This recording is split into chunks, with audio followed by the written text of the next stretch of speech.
안녕하세요. 프라임 인터뷰 이은영입니다. 흙이 살아야 우리 모두가 산다. 혹시 이런 말 들어보셨나요? 흙은 우리 모두를 살리는 삶의 터전이라는 그런 의미인데요. 흙에 대한 이런 신념으로 한평생 동안 흙을 살리고 또 농촌을 살리고 또 우리 사회를 살리는 일을 해온 주인공이 있습니다. 오늘 프라임 인터뷰에서는 친환경 농업의 대부로 불리는 농업회사 흙살림의 이태근 회장과 함께 다양한 이야기 나눠보겠습니다. 반갑습니다. 네, 안녕하세요. 네, 먼저 이 몸담고 계시는 흙살림에 대해서 모르는 분들이 많이 계실 텐데요. 설명 좀 해주세요. 저희 이제 흙살림은 지금부터 31년 전에 이제 1991년도에 이제 충북 괴산에서 시작을 했고요. 그 당시에는 이제 이런 유기농업이란 말이 우리 사회에 그렇게 알려지지 않은 그런 상태였고요. 그래서 이제 그때 우리 농업 전체가 상당히 어려웠습니다. 그래서 농업에 이제 새로운 희망, 이런 대안을 만들려고 저 스스로 이제 그런 유기농업이라는 걸 생각했고요. 유기농업을 이제 제대로 하려면은 흙을 살려야 되거든요. 그런 준비 없이 하면은 대부분 실패하니까, 그래서 이제 제가 이제 그 흙살림이라는 이름을 이제 짓게 되었고요. 그러면 흙을 살려면 이제 중요한 게 또 거기에 들어가는 먹이들이거든요. 그 먹이가 이제 그런 뭐 눈에 보이지 않지만 미생물이라는 게 있습니다. 그래서 이제 그 당시만 하더라도 이제 이런 미생물을 대부분 뭐 외국에서 수입을 해서 활용하던 시기였는데, 저도 이제 농대도 나오고 해가지고 뭔가 이 유기농업을 과학화하기 위해서는 우리 땅에 맞는 그런 미생물을 개발해 보자, 이런 차원에서 이제 미생물도 개발하고, 그러고 이제 미생물만 있어서 되는 게 아니라 이제 그런 미생물의 먹이가 필요하거든요. 그래서 미생물의 먹이라는 것이 이제 결국은 탭이라고 할 수 있는데, 그런 이제 미생물의 먹이도 개발하고, 그래서 저희가 이제 초창기에는 주로 이제 연구하는 일을 쭉 해왔고요. 그러면서 이제 그런 농민들이 이제 회원으로 이제 많이 참여하면서 새로운 그런 흙살림의 어떤 그런 농자재 회사도 만들게 되고요. 지금은 저희가 이제 그런 농업회사법인 흙살림도 있고, 또 농산물 유통을 하는 농업회사법인 흙살림 푸드라는 그런 법인이 있습니다. 그래서 이제 지금은 이제 그런 회사들이 여러 가지 그런 유기농업을, 친환경 유기농업을 위해서 같이 일하고 연구하고 있습니다. 네, 이렇게 친환경 유기농업을 확대하자는 목표로 설립된 흙살림이 올해로 벌써 31주년이 됐습니다. 그동안의 세월을 좀 돌아보면 감회가 남다르실 것 같은데 어떠신가요? 그렇죠. 이제 우리가 그 당시 31년 전에 유기농업이란 말이 이제 우리 사회 또 우리 농업에 그야말로 변방이 있을 때였거든요. 그런데 이제 자세히 생각해 보면은 이게 우리나라 농업의 역사가 5,000년 역사입니다. 우리 민족이 생기면서 이제 사실은 그 농업이 한반도 역사나 농업의 역사는 같다고 볼 수 있는데요. 그 당시 이제 사실은 농업이라는 것은 사실은 다 유기농업이었다는 거죠. 그래서 이제 그 유기농업이 소위 요새 이야기하는 이제 관행농업화가 된 것은 불과 한 70년 정도. 그러니까 우리나라로 보면 이제 6, 70년대부터 본격적으로 이제 이런 화학 농약, 화학 비료를 이제 사용하기 시작했거든요. 그래서 실제 이제 원래 우리나라 농업은 이제 유기농업이었고, 지금 이제 하는 제가 하는 이 유기농업은 원래 우리 역사를 이어가는 농업이라고 볼 수 있고요. 한 가지 더 말씀드리면 이제 세종대왕 때 나온 이제 농사직설이라는 책이 있습니다. 그게 사실은 이제 우리나라 최초의 그런 그 한글로 된 농서거든요. 근데 그때 이 농서를 잘 보면은 그 당시 이제 늙은 농부들의 농사 기록이 농사직설이라는 책입니다. 사실은 지금도 이제 그 책이 우리나라 유기농업의 아주 중요한 그런 책으로 활용이 되고 있습니다. 네, 요즘 마트에 가보면 유기농이라고 써 있는 식재료들이 많아서 유기농업은 뭐 화학 비료나 농약을 사용하지 않은 농업이다, 이런 건 알거든요. 그렇죠. 근데 도대체 왜 유기농업을 해야 되는지 그 필요성은 좀 모르겠어요. 그러니까 이제 우리가 지금 우리나라가 이제 우리나라는 이제 그 큰 이름으로 친환경 유기농업이라고 이야기합니다. 근데 이제 친환경 유기농업이라는 것은 두 가지 개념이 있는데요. 유기재배라는 게 있고 또 이제 무농약 재배라는 게 있고 저농약 재배라는 게 있었습니다. 근데 이제 우리는 우리나라가 사실은 그 이런저런 환경이 물도 좋고 공기도 좋고 태양이 좋은 나라이지만은 사실은 흙은 조금 뭐 척박하다 그럴까요? 우리가 삼천리 금수강산이란 말이 사실은 물 좋고 산 좋고 하늘 좋고 이런 거거든요. 근데 이제 우리는 이제 원래부터 이제 비가 한꺼번에 이제 폭우가 막 내리는 나라거든요. 그러면 이제 흙이 이제 다 슬려 가버리는 게 이제 사실 흙이 슬려 내려가는 거거든요. 그래서 이제 흙이 조금 뭐 척박하다 그럴까요? 그래서 이제 그러다 보니까 이제 우리가 화학 비료가 사람들에게 확 먹혀 들어간 거죠. 근데 문제는 이제 화학 비료를 많이 쓰게 되면 자동적으로 화학 농약이 따라가게 돼 있습니다. 그러니까 이제 우리가 사실은 좀 아쉽지만 안타깝지만은 우리나라가 세계에서 뭐 1, 2등 화학 비료나 화학 농약 사용하는 나라 중에 이제 1, 2등을 다투는 나라거든요. 참 그거는 참 아쉬운 거고요. 그래서 저희가 이제 하는 유기농업은 결국은 이제 환경을 지금 뭐 이 탄소 중립 여러 가지 문제 때문에 환경 이야기가 많잖아요. 그래서 이제 결국은 유기농업이라는 것은 환경을 살리는 농업이거든요. 환경이라는 것은 그냥 물, 흙, 공기. 요새는 뭐 물, 흙, 공기가 다 지금 오염이 되어 있는 상태이기 때문에 물과 흙과 공기를 살리는 게 이제 사실은 유기농업이고요. 그 다음 단계는 이제 그런 사람들의 건강을, 그러니까 환경과 건강을 동시에 지키는 것이 이제 소위 친환경 유기농업이고 유기재배다 이렇게 볼 수 있죠. 네. 네. 근데 어찌 보면 이 농사라는 게 예. 끊임없이 병충해와 싸우는 일이잖아요. 예, 예. 그래서인지 농약을 안 쓰고 과연 농작물을 예. 건강하게 키우는 게 가능할까 싶기도 하거든요. 그렇죠. 이제 모르는 분들은 이제 그렇게 생각을 많이 네. 하는데 사실은 이제 우리가 그 뭐 도시에서도 조그만하게 텃밭을 갖고 보면은 병충 이런 게 많거든요. 그러니까 이제 도시에 있는 분들은 뭐 텃밭을 하거나 또는 화분을 할 때도 보면은 병은 눈에 안 보이니까 잘 못 보고 주로 이제 벌레들을 이제 보고 뭐 이런 충제 이런 걸 쓰는데 사실은 거기 보면은 벌레도 있고 이런 그 균도 많고 그런 거거든요. 그런데 이제 이미 이제 이런 그런 기술들이 화학 농약을 사용하지 않고도 그런 저런 소위 이야기하면은 식물 추출물이죠. 네. 그거는 이제 우리가 보면은 왜 사람도 병을 고칠 때 뭐 한방 한약을 먹잖아요. 네. 그러니까 이제 뭐 양약도 먹고 한약도 먹지만은 우리가 하는 이 이제 그런 소위 유기농에서는 농자재들은 대부분 이제 어떤 그 한약과 비슷하다라는 거거든요. 그래서 그런 이제 우리가 보면은 뭐 식초라든지 또는 목초라든지 뭐 이런 소위 추출물로 그런 병이나 충을 잡을 수도 있고요. 그 다음에 이제 제가 개발하는 어떤 그런 이제 미생물 중에도 원래 이제 이런 벌레들이 우리가 이제 예를 들자면 배추 흰나비 유충이 있잖아요.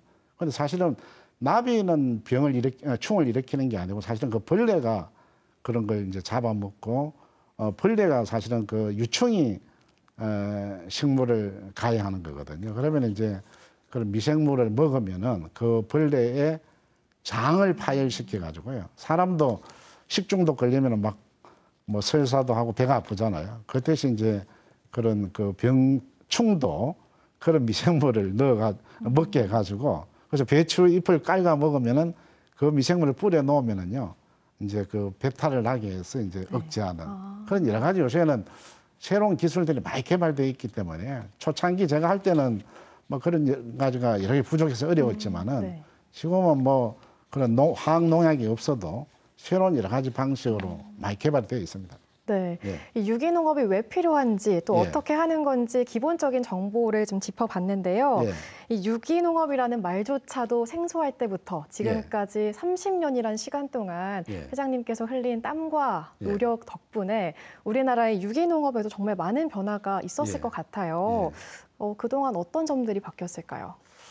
그러니까 이제 우리가 뭐 이런 그 친환경 유기농업 우리나라 같은 경우는 법이 97년도에 만들어졌거든요.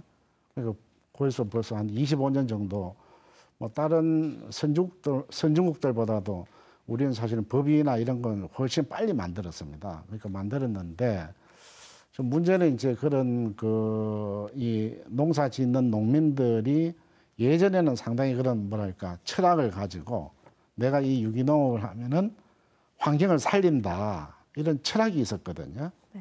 근데 이제 문제는 요새 이제 그 친환경 유기농업 하는 농가가 자꾸 좀 감소한다 그럴까요? 자꾸 줄어드는 네. 형편인데 이 줄어드는 이유가 이제 뭐 농사 짓기가 힘든 것도 있지만은 결국은 이제 도시에 있는 소비자들이 뭔가 이 유기농에 대한 관심을 끊임없이 가져야 되는데요. 뭐 그런 관심이 지금 많이 네. 부족한 게 좀 안타까운 상황입니다. 네. 네. 이렇게 다양한 활동을 통해서 이제 흑살림은 대표적인 사회적 기업으로 또 성공적인 농촌형 기업으로 이렇게 평가를 받고 있습니다. 회장님께서 농민운동가 출신이시잖아요. 농민운동가에서 이 기업가로 변신해온 그 과정에 대해서 얘기 좀 해주세요. 그러니까 이제 저는 처음에 이제 제가 기농할 때는 그야말로 뭐 농업이 지금도 어렵습니다만은 뭔가 우리 사회가 뭐 앞으로 이 좋은 사회가 되려면은 뭔가 농촌 농민들이 뭔가 이 사회에 기여해야 된다라는 생각을 해가지고요. 뭐 그때 20대 이제 제가 괴산으로 내려오게 됐고요. 근데 이제 이게 결국은 이제 여러 가지가 있습니다만은 이 농촌이 우리 사회에 기여도 하고 또 농민들이 이제 잘 뭐 살아야 되는 그런 측면도 있잖아요. 이제 그런 걸 하기 위해서 좀 그런 저런 역할을 지금까지 저는 해왔다고 생각하는데요. 우리가 이제 사회적 기업을 하게 된 이유는 이제 원래 제가 이 일을 할 때 흑살림은 운동과 사업을 동시에 하던 조직이었습니다. 그러니까 이제 아까 말씀드린 대로 이제 흑살림 교육도 하고 농민들 위해서 이제 그런 저희가 개발한 여러 가지 기술들을 이제 제공도 하고 이런 일을 해왔거든요. 했는데 이제 뭐 우리 정부가 이제 그런 사회적 기업법도 만들고 해서 이제 저희도 그런 이제 사회적 기업이라는 게 결국은 뭡니까 돈도 벌지만은 운동도 하고 이런 뭐 사회 좋은 일도 하고 사업도 하고 이런 거거든요. 그래서 저희 흑살림이 지금까지 해온 일이 뭐 쭉 그런 일 같고요. 그래서 제가 아마 농촌형 사회적 기업 중에는 저희가 대한민국에서 처음으로 시작한 조직이다 이렇게 보시면 됩니다. 네. 이렇게 30년 넘도록 흙과 동행해온 흑살림의 가장 중요한 경쟁력이 뭔지도 궁금하고요. 그리고 또 사회적 기업으로 이끌어 오시면서 또 어려운 점이 있었을 텐데 어떤 점들이 어려우셨는지 궁금해요. 그래서 저희는 이제 주로 아까 말씀드린 대로 이제 생산 농민들, 뭐 제가 처음부터 시작했던 게 이제 농사 짓는 특히 유기농업 하는 농민들을 중심으로 저희가 시작을 했기 때문에요. 그 농민들이 이제 뭐 제가 어려울 때나 항상 지켜준 그런 측면이 있고요. 그 다음에 이제 저희는 이런 교육만 하는 게 아니라 실제 연구를 뭐 열심히 했습니다. 저 같은 경우도 뭐 학교 다닐 때도 제가 이제 농업을 공부했지만은 미생물이라든지 특히 이제 저는 이런 유기농업과 관련된 이런저런 일들을 그 당시 이제 초창기에는 정부가 관심이 없었습니다. 근데 이제 그때 이제 제가 갖고 있는 여러 가지 뭐 제 기술하고 또 제가 아는 뭐 여러 가지 이제 친구들이나 이런 친구들하고 그런 유기농업을 연구했죠. 그래서 이제 그런 기술을 가지고 이제 현장을 적용을 많이 했거든요. 아마 그런 게 우리가 30년 동안 한계를 걸어온 거죠. 뭐 옆에 쳐다보지 않고 뭐 38년을 제가 이 길을 걸어왔으니까. 그러니까 아마 그런 것들이 우리 흑살림이 아마 경쟁력이고 지금까지도 꿋꿋하게 버텨낸 게 아닌가 이렇게 생각합니다. 네, 그런 많은 어려움 속에서도 이 유기농업 하나만을 위해서 정말 많은 노력을 해오셨구나 이런 생각이 드는 것 같습니다. 네, 프라임 인터뷰 오늘은 흑살림의 이태근 회장과 이야기 나누고 있는데요. 계속해서 이야기 더 나눠보도록 하겠습니다.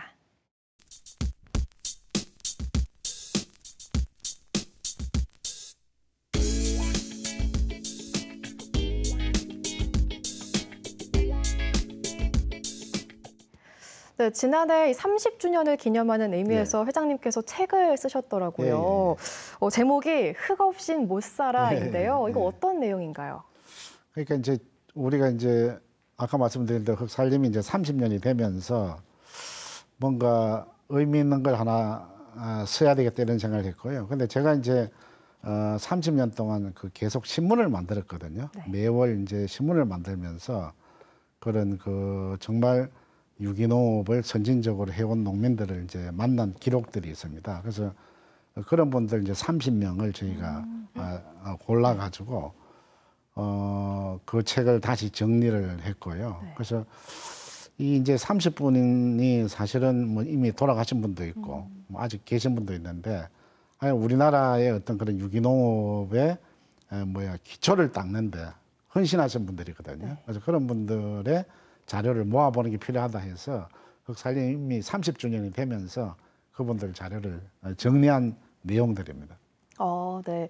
이렇게 30명의 인물들이 인터뷰에서 책에 실으셨다고 하셨는데 예, 예. 많은 인물들을 만난 만큼 정말 예. 많은 에피소드가 있었을 것 같아요. 예. 혹시 특별히 기억에 남는 그런 에피소드가 있을까요? 그렇죠. 뭐 여러 내용은 많은데요. 제가 이제 생각나는 것 중에 하나는 이제 우리 지금은 돌아가셨는데 그분이 이제 김정원 회장님이라는 분이 있었는데 그분이 이제 콩 씨알의 철학이라는 콩 우리가 이제 농사 지을 때 꼭 콩을 3개를 뿌린다. 네. 뿌리는 이유가 이제 하나는 사람이 먹고 하나는 새가 먹고 하나는 이제 땅 속에 있는 곤충이 먹는 거다. 그게 정말 이제 그런 유기농의 정신이다. 네. 그래서 우리가 이런 우리가 농사 짓는 모든 것을 내만 먹으려고 하면은 상당히 그런 화학적인 방식으로 활용이 되는 거거든요. 그래서 네. 그게 아니고 결국 자연도 먹고 날아다니는 벌레도 먹고 새도 먹고 이렇게 해서 이런 것이 바로 농업이다라는 이야기가 지금도 기억에 남습니다. 네. 그 30명의 목소리가 담긴 회장님의 책을 보면 예. 오늘날 직면해 있는 이 농촌 문제를 좀 예. 해결할 수 있는 지혜를 얻을 예. 수 있지 않을까 싶습니다. 그렇죠. 네. 예. 이렇게 평생 흙과 유기농업에 매달려온 입장에서 예. 정부의 유기농업 정책에 대해서도 정말 많은 생각을 하고 계실 텐데요. 예. 회장님의 의견은 어떠신가요? 그러니까 정부가 사실은 97년도에 이제 법을 만들었거든요. 그러니까 그게 25년 전인데 이게 이제 그 법을 만들어서 잘 이게 이제 정착이 됐으면은 이 유기농업이 사실은 우리 사회에 상당히 중심 농업으로 아마 등장했을 건데요. 지금 좀 아쉬운 게 이제 그런 초창기는 이게 이제 법이 육성법이었습니다. 네. 그러니까 육성을 하다 보니까 여러 가지 그런 육성이 됐는데 이게 이제 친환경 유기농업이 조금 이제 좀 많아지면서 관리 쪽으로 바뀌었습니다. 법이. 그러면서 조금 지금은 농민들이 상당히 어려움을 겪고 있는 상황이고요. 특히 이제 우리나라의 이런 그 농사 짓는 분들이 특히 이런 너무 농약 분석 중심으로 네. 지금은 전부 이제 건강만 생각하다 보니까 농약이 나왔냐 안 나왔냐 이것만 지금 판정을 하고 있거든요. 그리고 이제 농약이라는 것은 농민이 뿌리지 않아도 지금은 항공살포도 하고 또 옛날에 남아있던 농약도 나오고 또 어떤 TV에서도 나오고 여러 가지 그런 농약 투입 경로가 다양하거든요. 그래서 이런 부분들이 이제 너무 우리나라는 다른 나라보다도 농약 분석 중심으로 지금 친환경 농산물을 관리하다 보니까 농민들이 지금 상당히 포기한 농민들도 많고 어려움에 빠진 농민들이 많습니다. 유기농업이 지속적으로 발전을 하려면 예. 회장님께서 말씀하신 것처럼 이렇게 정책도 예. 뒷받침이 돼야 하지만 예. 무엇보다 소비자들의 인식도 변화를 해야 될 것 같아요. 그렇죠. 예. 그런 의미에서 소비자분들께 드리고 싶은 말씀이 있다면 해주시죠. 그러니까 이제 소비자의 인식 전환이 유기농업에서는 핵심이 소비자의 인식 전환입니다. 네. 왜 그러냐면 이제 소비자가 어떤 농산물을 찾느냐가 중요하거든요. 그러니까 이제 때깔 좋고 크고 멋있는 거는 사실은 거기에 화학적인 게 많이 결합됐다 이렇게 보시면 되거든요. 그래서 좀 이제 우리가 우리 충북이 이제 요번에 이제 유기농 엑스포도 9월 말에 하잖아요. 네. 그러면 이제 좀 유기농과 관련된 농산물은 이 농산물이 보기에는 조금 못생기고 조금 작더라도 이거는 그야말로 환경을 지켰다라는 사실은 표시거든요. 네. 좀 그런 관점에서 유기농산물을 봐주시면은 아, 유기농산물을 먹으면 내가 결국은 환경을 지키는 일을 하고 있구나. 네. 이런 인식을 좀 할 필요가 있거든요. 네. 근데 이걸 지금은 자꾸 유기농산물을 내 건강에만 포인트를 맞추다 보면은 네.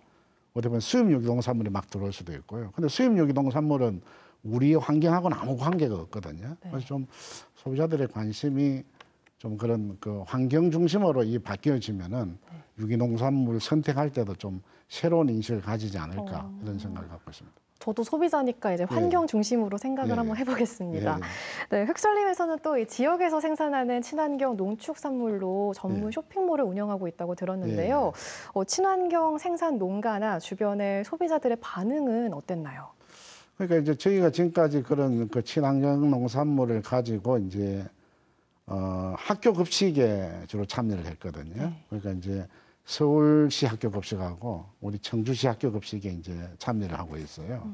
그리고 이제 대형 마트에도 이제 친환경 농산물을 공급하고 있는데요. 저희는 이제 올해부터 이제 그런 뭐 얼마 전부터 계속 우리가 쇼핑몰을 개발은 했는데 뭐 능력이 좀 부족해가지고요. 그래서 이번에 이제 새로 친환경 흑살림 마켓투유라는 쇼핑몰을 새롭게 개발을 했습니다. 네. 그래서 아마 내일부터 이제 본격적으로 이게 이제 새롭게 리뉴얼이 돼가지고 출시가 되는데 우리 우리 지역 소비자들이 좀 관심을 가져주시면은 네. 아마 우리 친환경 유기농업이 새롭게 발전하는데 흑살림 마켓투유라는 곳에 가입하면 아마 새로운 그런 유기농업의 희망을 만들지 않을까 네. 그렇게 생각합니다. 네. 정말 다양한 사업들도 펼치시고 이렇게 쇼핑몰도 운영하시고 바쁘실 텐데 또 전 세계로 전파하기 위해서 해외 사업도 추진하고 계신다고 들었습니다. 이 부분에 대한 이야기도 해주세요. 저희가 이제 아까 말씀드린 대로 이제 그런 미생물과 관련된 이런 연구를 해서 새로운 걸 많이 개발했는데요. 저희가 이제 4년 전부터 그 필리핀의 바나나 농장에 그런 이제 우리가 만든 농자재를 공급을 하고 있거든요. 네. 지금 이제 13번째 저희가 수출을 했습니다. 그래서 아마 한국에서 그런 퇴비를 만들어서 수출하는 건 아마 우리가 아마 첫 그런 경험이고요. 네. 근데 이제 저도 이제 바나나 농장에 이제 자주 가보면은 사실 바나나라는 게요, 이게 뭐 대형 필리핀 같은 데 가보면 완전히 대형 소위 플랜트 농업입니다. 네. 그러면 거기에 가보면은 뭐 그런 나라는 1년 내내 따뜻하기 때문에 농약을 비행기로 뿌립니다. 그러니까 농약을 어느 정도 뿌리냐 하면은 뭐 한 5일에 한 번씩을 뿌려요. 그럼 우리가 1년을 따지면은 뭐 거의 한 6, 70번을 뿌리거든요. 그렇게 생산된 바나나가 이제 우리 입으로 들어오는 거죠. 그래서 아마 저희도 이제 그래서 이제 그런 농약을 어떻게 적게 쓰고 뭐 어차피 우리 바나나라는 것은 대부분 수입해서 먹으니까 농약을 적게 쓰도록 나름대로 이제 기술 지도도 하고 저희가 생산된 농자재를 이제 그 농장에 공급해서 좋은 농산물 생산하도록 지도도 하고 교육도 하고 있습니다. 네. 네. 이 K 유기농업이 정말 전 세계에 많은 관심을 받고 활발하게 활동을 펼쳐 나가시길 기대해 보겠습니다. 지난해에는 30주년을 맞이했고 이제 새로운 전기를 맞이하고 계시는데요. 회장님께서 구상하시는 흑살림의 2막은 어떤 모습일까요? 그러니까 이제 흑살림은 이제 지금까지 뭐랄까 코로나로 대단히 지금 뭐 우리뿐만 아니라 우리 사회 자체가 어려운 그런 상황이잖아요. 근데 이제 결국은 이제 코로나19를 이길 수 있는 코로나19를 이길 수 있는 대안은 저는 유기농업이다 이렇게 생각하거든요. 왜 그러냐면 이제 결국은 코로나가 바이러스인데 바이러스를 이길 수 있는 것은 결국은 뭐 사람으로 면역을 어떻게 이제 면역을 챙기기 위해서 강하게 하는 건데 면역을 챙기게 하는 것은 결국은 이제 좋은 농산물이죠. 그게 이제 저는 유기농산물이라고 보고 있고요.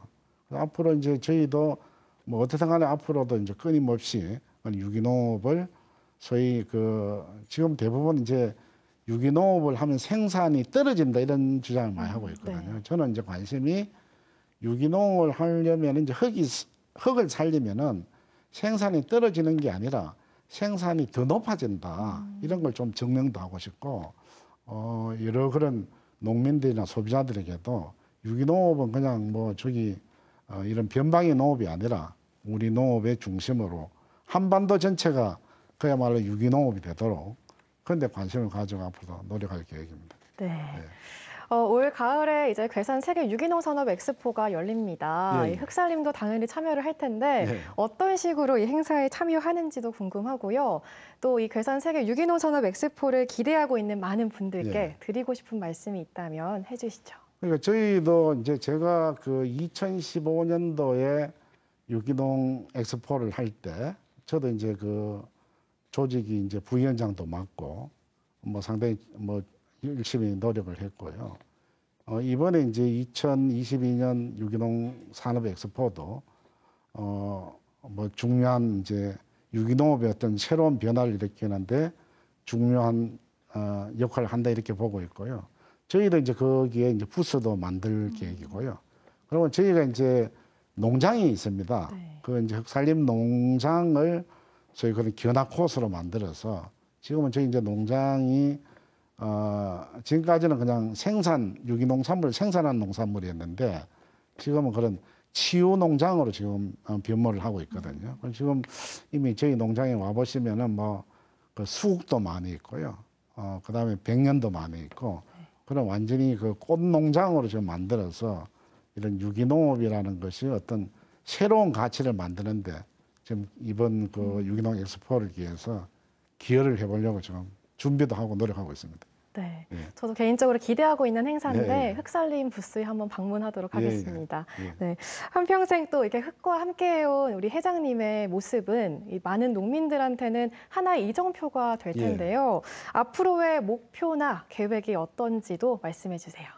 그러니까 저희는 이제 어떻든 간에 이제 농민들과 함께 이 일을 해왔고요. 그래서 앞으로 이제 농민들에게도 더욱더 이제 이런 유기농업의 가치를 알리고 교육하고 이런 일을 할 계획이고요. 앞으로 이제 저희가 30년은 이걸 이제 소비자들에게 어떻게 저희들의 가치를 제대로 알려줄 거냐 이런 지금 노력을 할 계획인데요. 그래서 아까 조금 전에 말씀드린 대로 이제 저희 농장도 지금까지는 이제 그런 생산 중심의 농장이었다면 앞으로는 좀 소비자와 함께하는 농장으로 지금 변모를 시킬 계획이고요. 그래서 어떻게 간에 우리가 이제 제가 있는 괴산이나 또 충청북도 또 한반도 전체가 유기농업이 되는 유기농업으로 이 정말 우리 사회가 만들어지는 농촌이 만들어지는 또 그래서 환경도 살리고 국민들의 건강을 지켜내는 그런 날을 꿈꾸면서 노력할 계획입니다. 네, 응원하겠습니다. 예, 예. 네, 지금까지 농업회사 흑살림의 이태근 회장과 함께했는데요. 오늘 말씀 고맙습니다. 네, 고맙습니다. 네, 흑살림의 지난 30년은 우리나라 친환경 농업의 자양분이라고 합니다. 앞으로 30년은 지속 가능한 친환경 농업을 위해 나아가겠다고 하는데요. 농민과 소비자 모두가 만족하는 유기농업을 위해 이태근 회장의 멋진 행보 기대하겠습니다. 프라임 인터뷰 오늘은 여기까지입니다. 시청해주신 여러분 고맙습니다.